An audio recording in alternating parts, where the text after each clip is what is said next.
ఇలాంటి జాబ్ మేళాలు కండక్ట్ చేయడం చాలా గొప్పది. ఎందుకంటే APSSDC Andhra Pradesh state skill development corporation లో జాబ్ మేళా రావాలంటే ఈ గవర్నమెంట్ వచ్చిన తర్వాత అంటే యువతకి ఉపాధి కల్పించాలని లక్ష్యంతో అయితే రెగ్యులర్ గా జాబ్ మేళాలు కండక్ట్ చేయాలని అయితే స్కిల్ డెవలప్మెంట్ ఆదేశాలు ఇవ్వడం జరిగింది. మరి రెగ్యులర్ గా జాబ్ మేళాలు నిర్వహిస్తున్నారన్న ఆల్రెడీ డిసెంబర్ లో నిర్వహించారు. ఇప్పుడు రేపు జనవరి ఫిబ్రవరిలో నోటిఫికేషన్లు పడతాయి ఏపీఎస్ఎస్డిసిలో.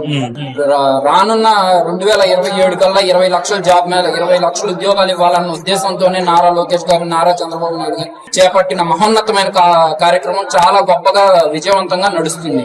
లోకేష్ గారు వర్కింగ్ ఎలా ఉంది? లోకేష్ గారు he's the game changer. Lokesh గారు ఎక్కడైతే ఓడిపోయారో అక్కడ ఇంత స్థాయిలో చేస్తున్నారు ప్రతి చోట. చంద్రబాబు గారు 2047 అంటున్నారు. ఎలా ఉండబోతుంది 2047 తిరిగిపోద్ది అన్స్టాపబుల్. జగన్మోహన్ రెడ్డి అంటున్నాడు విజన్ 2047 కాదు, ఇది ఒక వేస్ట్ అని చెప్తున్నాడు. అప్పుడు ఏం జరుగుతుంది? ముందు చూడటమే అన్నా లెట్స్ వెయిట్ అండ్ సీ. ఇంతే.